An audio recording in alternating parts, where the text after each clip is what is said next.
Okay then guys, and welcome to another same name different game. This time we're looking at Castle of Illusion on the Mega Drive and the Master System. As you can see, we're currently looking at the Master System version, and back in the day it absolutely wowed gamers with its superb visuals. Indeed, in many aspects it looked just like a cartoon come to life.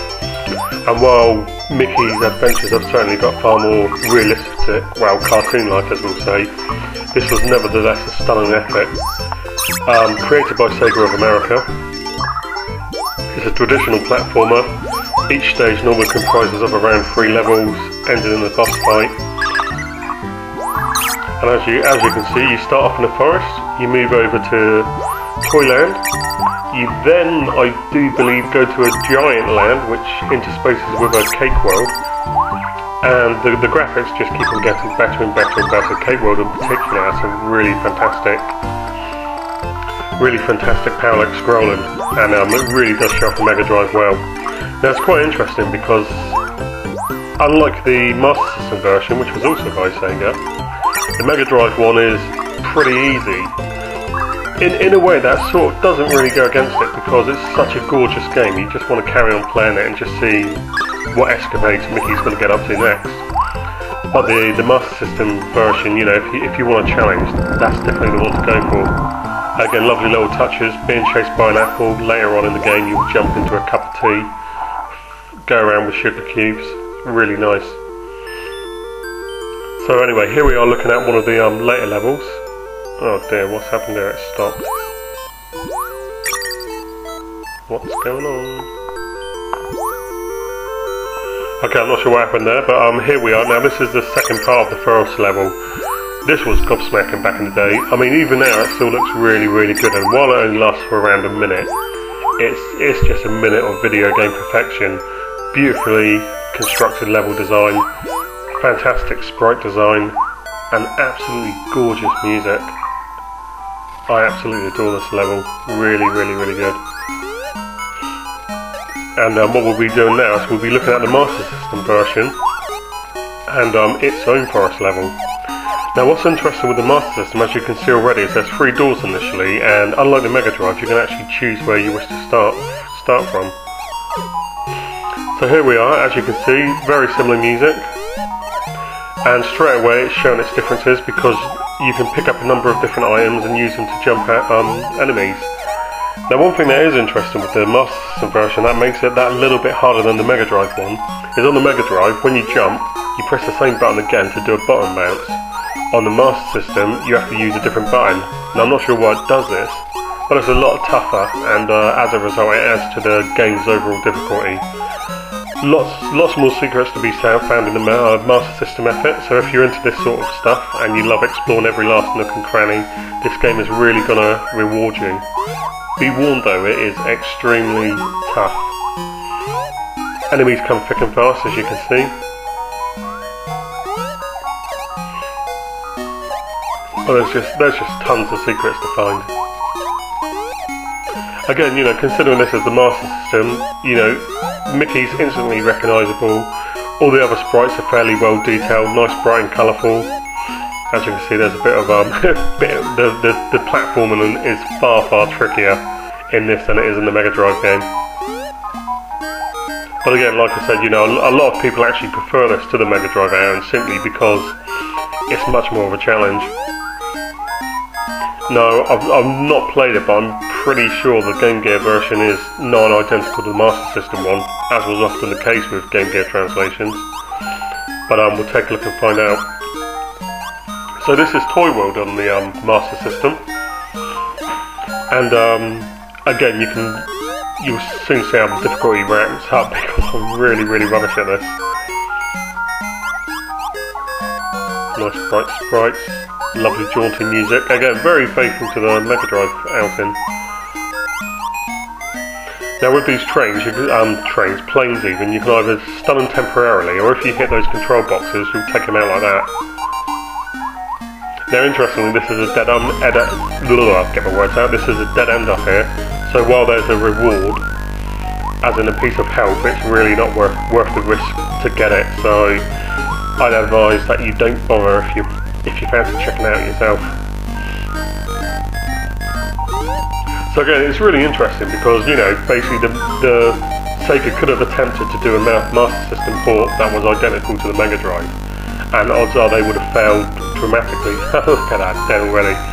So, you know, it's really interesting to basically see them, you know, basically make a game that's tailor-made to the machine, and, you know, maybe that's why a lot of people prefer it. Very rarely happens. Normally when you do get different projects, it's normally because different developers are involved, but it's particularly nice to see here. So this is an example of some of the puzzles you're required to do. Chuck this down so you can jump on it, get onto these clouds, and then you can get across to another section of the game. Again, as always, apologies for the microphone. Hopefully it's getting a little better. I'm still fiddling around with the input levels, and hopefully we'll get there eventually. And as always, you know, if there's any particular games you want to see, then let me know, and I'll do my best to cover them. Ah, good old Mickey.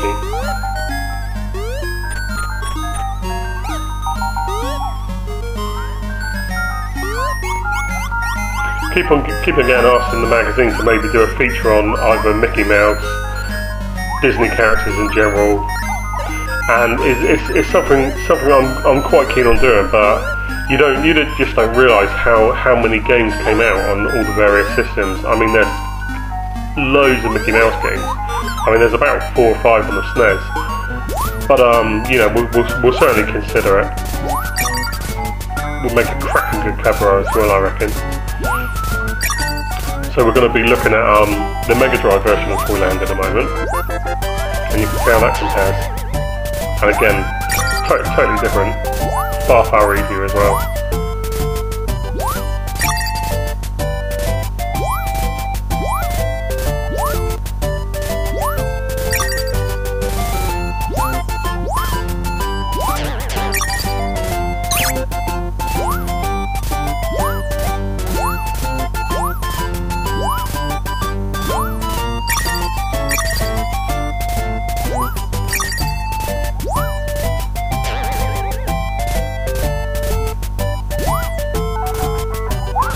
Not sure why those annoying pauses are coming up. I thought I'd got all this set up correctly, but I obviously haven't, so apologies for that. This is a great level, really lovely pastel shades.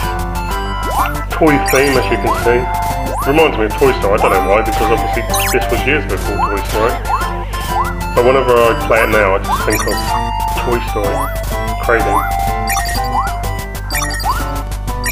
So what I didn't show you here is that the exit's pretty much right at the beginning where you start off, but you can't get in there because you need a key. And lo and behold, it's right at the top of this mountain of toy blocks. So climb you must, avoiding the soldiers and the springy jack-in-the-box heads. And then you get your goal, and then you get a really nice exhilarating rush down the hill. Really, really good. Go.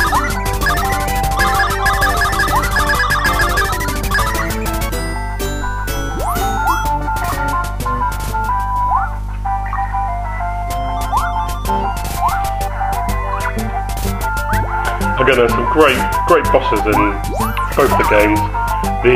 The Mega Drive ones are obviously far more impressive technically, but again they're fairly easy, and normally after 3-4 hits maximum, you know, you've normally sent them packing. Now watch this, this is Ace. This is nearly, not quite, but it's nearly as good as the downhill running Strider. Strider, best second level in any video game. Absolutely awesome.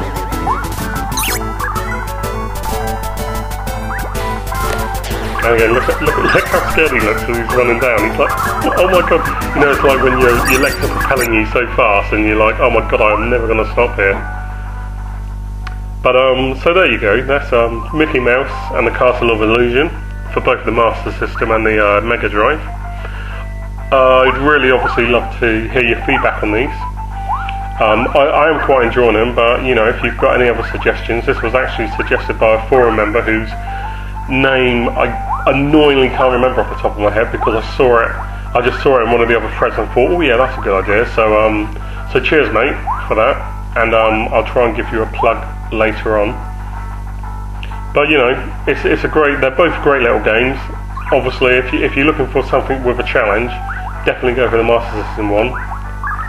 But you know, if you want to see one of the best looking 16-bit platformers of all time, then by all means